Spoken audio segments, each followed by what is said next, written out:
Programang ito ay rated SPG.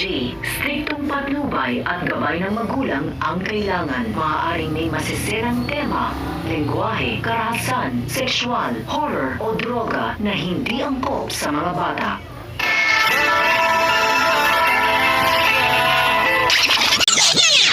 Sa pagdating ni Mokang sa ospital ay sinabi niya sa kanyang nanay Nita na huwag nang mag-alala dahil ma-ooperahan na ang kanyang tatay at wala na ngang nagawa pa si Aling Nita kundi yakapin ng mahigpit itong si Mokang.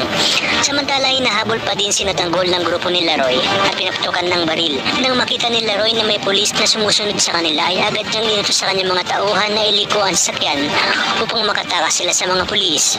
Habang sinatanggol naman ay sinundan pa din ng mga pulis at patungo nga ito sa ospital kung saan nandun ang tatay ni Mokang upang ibigay ang pera. Buong akala nila tanggol, inatakasan nila ang mga pulis.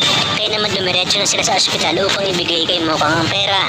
Nagtungo naman si Mokang sa billing station para magbayad. Sinabi ni Tanggol kay Aling Nita na dala na nito ang pera para mapa-operahan nga si Mang Marsing. Sinabi nga ni Aling Nita na hindi na nila kailangan ng pera dahil nakagawa na ng paraan si Mokang para mapa-opera ng kanyang tatay.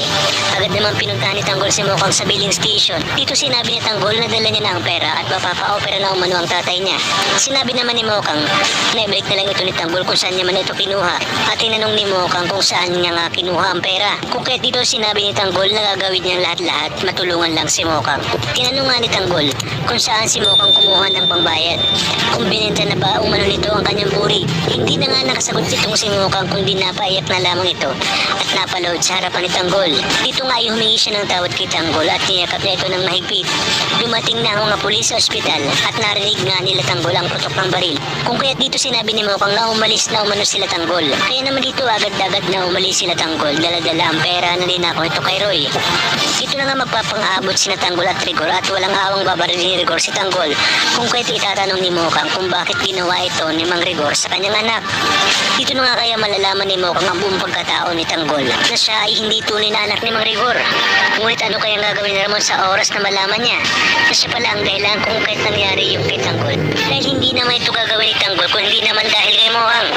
Kaya naman kapamilya, kapit lang dahil marami pa tayong dapat abangan dito lang sa pambasang teleserye ng Sambayanan, ang FPG's Batang Quiapo.